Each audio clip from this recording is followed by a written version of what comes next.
We live in such a cute neighborhood. Inside Paris Brown's South County home, all the signs of life raising little ones. A ballet backpack, a basketball, Legos lined up on a shelf. It's upsetting. But amidst the kids' toys outside, signs of distress. It's scary, but it's also like embarrassing. Police ICE, they read. Munir Herkik does not live here.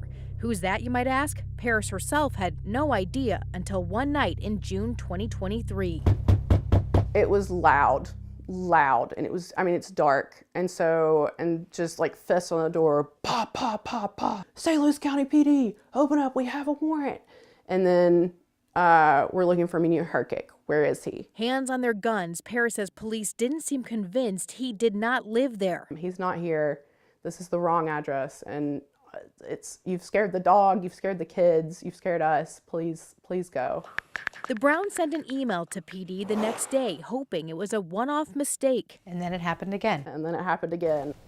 And then a third time. In October last year, more uniformed agents at the door, this time from probation and parole. And it was like, I understand he doesn't live here. Like, we've gone through this. This is the third time. He put your address. He put my address. Yep. That was stealing theft. Ever since, Paris has learned a lot about Munir Herkik, even creating her own chronology. There's so many warrants put out and they overlap. Turns out he's been in trouble with the law a lot. Nearly 60 entries on court tracking site CaseNet, mostly for traffic violations, but also protective orders, domestic assault, drugs and weapons convictions, and recently a felony harassment conviction and a felony resisting arrest charge. He's even got a number of active warrants right now. Munir skipped court over 30 times. Paris learned he used to live in their home, but hasn't in years.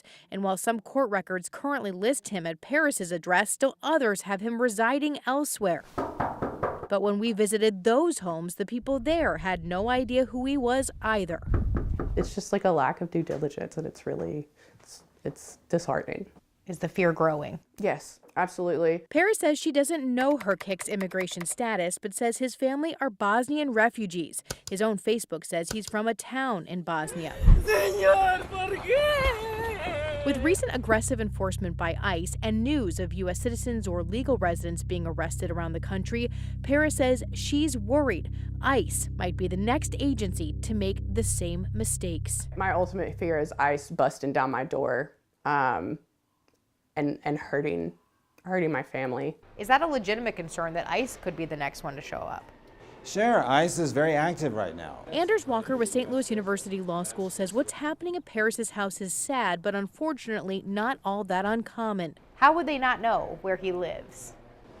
Well, good question. So I'm sure there's more that can be done for coordinating law enforcement efforts. But posting the signs, he says, might just be a waste of time. If they have a warrant for your address, they're going to knock, whether you put a sign up or not. Police search warrant, come to the door! Our sister station in Ohio investigating accusations of police raiding the wrong home in 2024. An example that it does happen. There's not much citizens can do except hire an attorney to sort it out and hope that it doesn't happen again.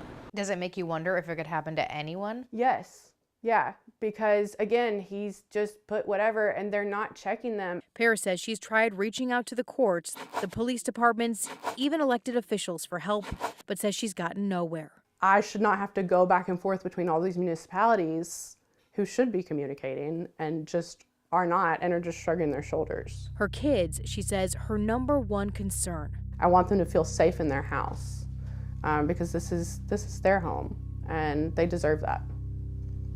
We all do. But they're all left wondering about the next knock. Now, St. Louis County Police say it was not them that showed up the second time, but because there are so many cases, Paris says she's not exactly sure which agency it was. Our attempts to reach Herkik have so far been unsuccessful. We did contact various police agencies who acknowledge this can happen and is not uncommon if the address appears to be the person's current or last known address. So has this happened to you? We want to hear from you, and you can email us at investigates@firstalert4.com. I'm Lauren Traeger, First Alert 4 Investigates.